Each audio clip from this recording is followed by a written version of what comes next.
was done in 1997 when we looked to see if it was safe for patients with HIV who were taking the potent anti-AIDS medicines to use cannabis in association with their protease inhibitors. And we found that cannabis was safe, that it didn't change the level of the virus, and in fact, if anything, it improved their immune system.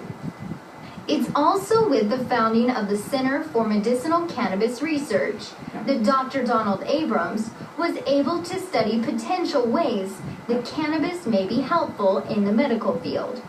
This Center for Medicinal Cannabis Research was able to fund clinical trials that looked at the potential medical benefit of using cannabis as medicine, because the only legal source of cannabis in the country is the National Institute on Drug Abuse.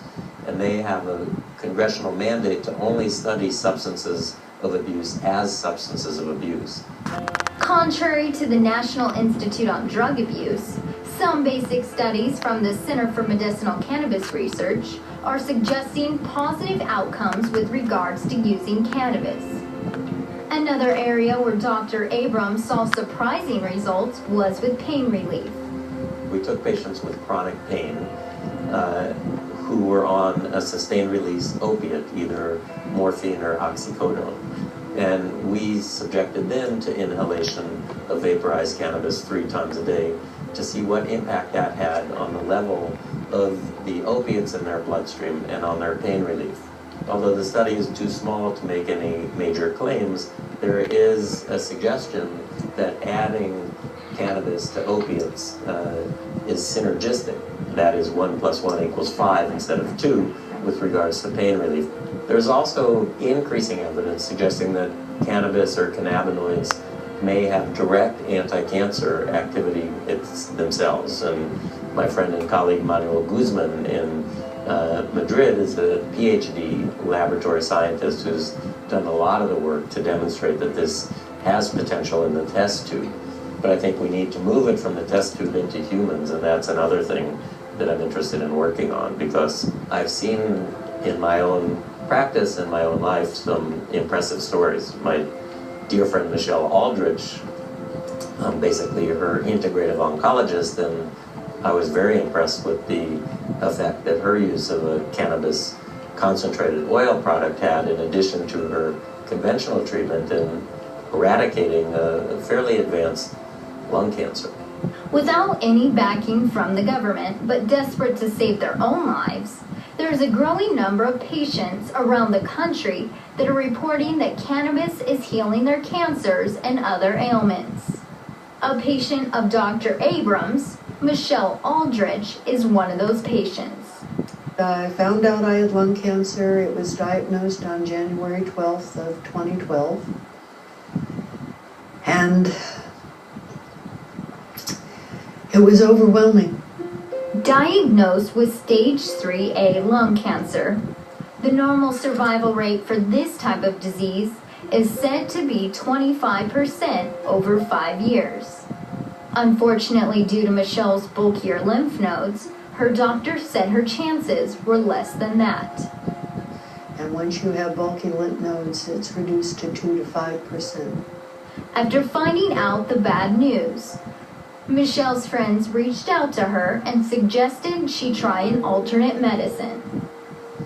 I got home that night and Jeannie Hara called me and she said, "You have to take cannabis oil." And I said, "Where do you get it?" And she says, "Valerie Corral from Wham down in Santa Cruz." So I called Valerie and I had it by Saturday. Cannabis oil is a concentrated substance derived from a full pound of cannabis. It contains multiple cannabinoids from the plant, and although some people use this oil topically, in Michelle's case, she took it orally in capsule form. This one in particular is called full extract cannabis oil. Because of the oiliness and the stuff, I put it in a gel cap every night.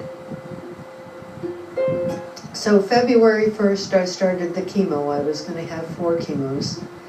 And the night before, I started the hemp oil. And I did that all the time. my last chemo was April 5th, and the middle of April, they did a CAT scan, and they wanted to see what the chemo had done and whether we could do surgery or not. And the lymph nodes were dead, and the doctors were amazed because they didn't expect that. They wanted to be reduced so they could operate on the tumor, but they weren't expecting them to be dead. So they wanted right away to do the surgery, and I said, wait, let me finish the oil first. And at that point they said, okay.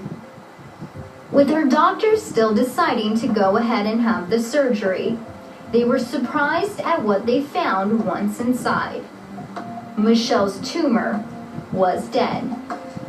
When he took out the tumor, it was necrotic core, so it was all dead, and he only took out like this much of my lung, a little resection, versus he was going to take out both lobes. That was most amazing. It was a miracle. My experience with stage 3B lung cancer patients here at San Francisco General Hospital over the past 30 years is that we do chemotherapy and radiation up front in hopes that they can go to surgery, but most of my patients don't make it to surgery because their tumor progresses even with the chemo and radiation. With Michelle, she did the chemo and radiation and the cannabis oil, and when she went to surgery, there was no cancer, and she remains, thank goodness, cancer-free today. And I want to wish everybody to go find it so they can stop it too. I mean, if I can stop lung cancer in 3.5 months, you know, people shouldn't have to go through years of chemo.